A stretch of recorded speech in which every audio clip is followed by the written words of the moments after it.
আজ আমাকে কথা বলতেই হবে ইনশাআল্লাহ, কারণ আগামীতে আবার আপনাদের সাথে দেখা হবে কিনা আমি জানি না। কথা বলতেই হবে। বসেন, কেউ দাঁড়িয়ে থাকবেন না। আমি দেখতে পাচ্ছি বাংলাদেশের ভাগ্য আকাশে উত্তর গগনে কালো মেঘ জমা হয়েছে। ঝড়ের পূর্বাভাস লক্ষ্য করছি। যদি মোকাবেলা করতে না পারেন সক্ষম ভাবে, এমন অন্ধকার গাঢ় কালো অমাবস্যার রাত আসতে পারে যার সুবে সাদেক হওয়া অসম্ভব। সুতরাং আপনারা কি কাপুরুষের মতো কাফের মুশরিকদের গোলামি করে মরতে চান? বিড়ালের মতো 500 বছর বেঁচে থাকার কোনো লাভ নাই। সিংহের মতো 1 ঘন্টা বাঁচতে চাই। আমাদেরকে বলা হয় সাম্প্রদায়িক উস্কানিমূলক কথা নাকি আমি বলি। পত্রপত্রিকা দিছে না তারা? সাম্প্রদায়িক উস্কানি কথা, সাম্প্রদায়িক উস্কানিমূলক কথা বলি। সেই জন্যই বোধহয় শত শত মুসলিম আমাদের কাছে এসে মুসলমান হয়। মানুষে আর বোকা বানানো যাবে না। যাবে কি? আর বোকা বানানো যাবে? তারপর বলছে কি? এরপরে বলছে আমাকে বলছে রাজাকার। শুনে রাখো চট্টগ্রামের লক্ষ লক্ষ জনতা, পার্লামেন্টে যখন আমাকে এই কথা বলা হয়েছিল, আমার পার্লামেন্টের কলিগ জাফরুল্লাহ চৌধুরী সাহেব বসে আছেন এখানে। হ্যাঁ, জাফরুল ইসলাম চৌধুরী বসে আছেন পাশে। প্রধানমন্ত্রী সুদ্ধা, অন্তত 3 শতাধিক পার্লামেন্টের সম্মানিত সদস্যরা সেদিন বসা। 1997 সনের বাজেট বক্তৃতা যখন আমি করতেছিলাম, ডক্টর কুদরতে খোদা, নাম রাখছে কুদরতে খোদা, আসলে গজবে খোদা। এই লোকটি নাস্তিক, ইসলামের চূড়ান্ত দুশমন। তার প্রণীত শিক্ষা ব্যবস্থার যখন সমালোচনা করছিলাম, ট্রেজারি বেঞ্চ থেকে আমাকে বলা হলো রাজাকার। আমি আমার সমস্ত শক্তি একত্রিত করে বলেছিলাম শুধুমাত্র হিন্দুস্তানের রাজাকারেরাই আমাকে রাজাকার বলতে পারে।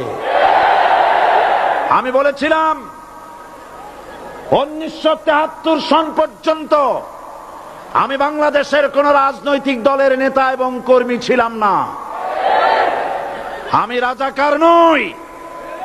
আমাকে রাজাকার বলে যদি তাকেও প্রমাণ করতে না পারে 10 কোটি টাকার মানহানি মামলা দায়ের করব।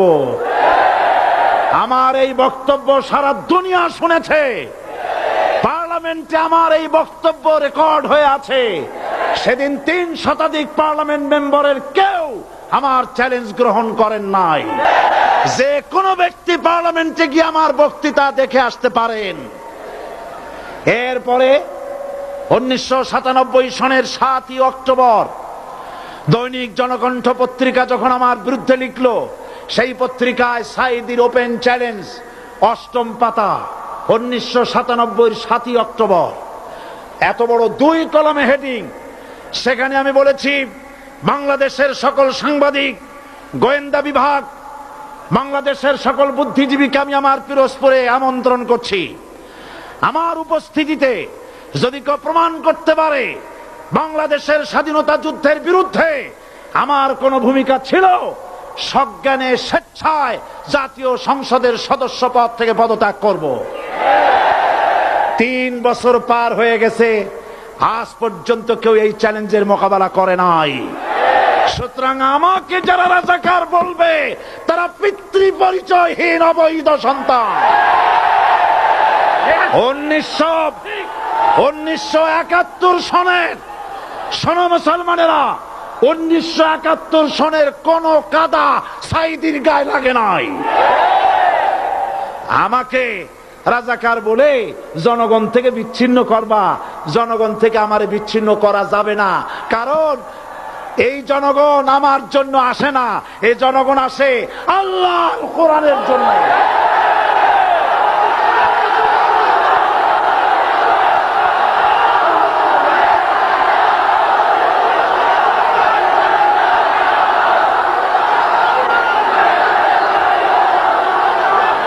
আজকে আর যারা ইসলামের কথা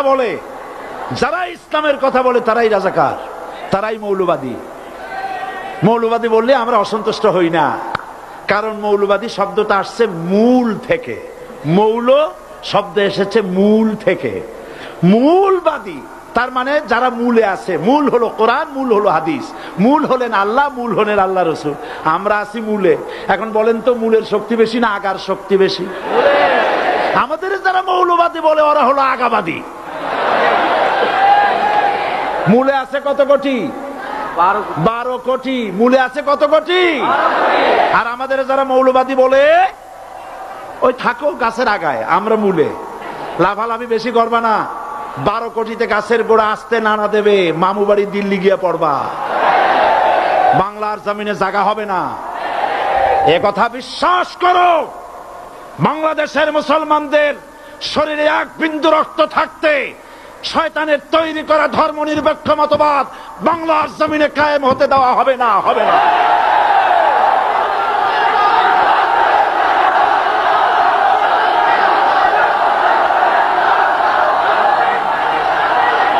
রাসূল করিম সাল্লাল্লাহু আলাইহি ওয়াসাল্লাম কোরআন প্রতিষ্ঠার জন্য আন্দোলন করেছিলেন। আয়াতুল কুরসি আমাদের সে কথাই শিখেছে।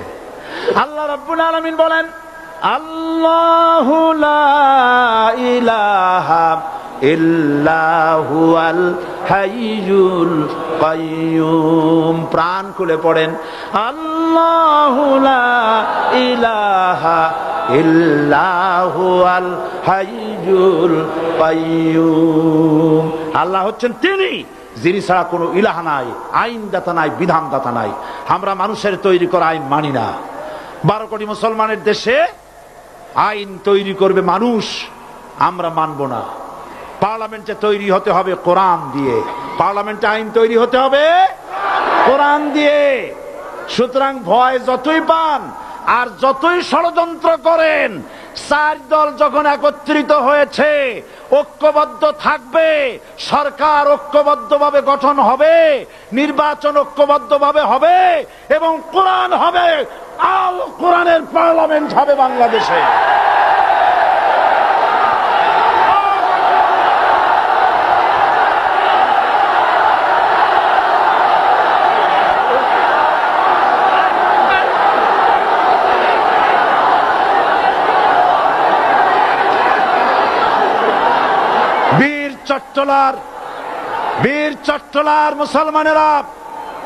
বীর চট্টলার মুসলমানেরা স্বাধীনতার ঘোষণা, এই চট্টগ্রাম থেকে স্বাধীনতার মহান ঘোষক প্রেসিডেন্ট জিয়াউর রহমান সাহেব দিয়েছিলেন। এই চট্টগ্রাম থেকেই ইসলামী রাষ্ট্রের ঘোষণা হবে।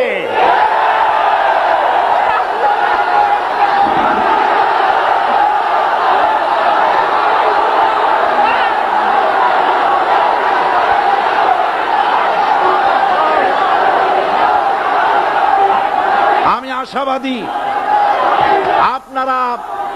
আপনারা অবশ্যই তা পারবেন। আমি 100% বিশ্বাস করি ইনশাআল্লাহ। কারণ যে ষড়যন্ত্রের মোকাবেলা করে স্থানীয় রাজনৈতিক দলের নেতৃবৃন্দ কোরআনের মাহফিল সিনায় এনেছেন, আমি প্রথম দিনেই বলেছি চট্টগ্রাম তাফসিরুল কোরআন মাহফিল কোন রাজনৈতিক দলের প্রতিনিধিত্ব করে না। এটা কোন জামাত শিবিরের একক সম্পদ নয়, এটা চট্টগ্রামের মুসলমানদের কলিজার টুকরা তাফসিরের মাহফিল। সুতরাং এই মাহফিল চট্টগ্রামে থাকবে ইনশাআল্লাহ কিয়ামত পর্যন্ত। 144 ধারা 288 হয়ে গেছে, ষড়যন্ত্র পায় পায় চলে গেছে। আমি ওই সব ছেলেদের বলি, সরকারি দলের ছাত্র হইয়া মুসলমানদের বিপক্ষে যাইও না। এদেশের ভাগ হয়ে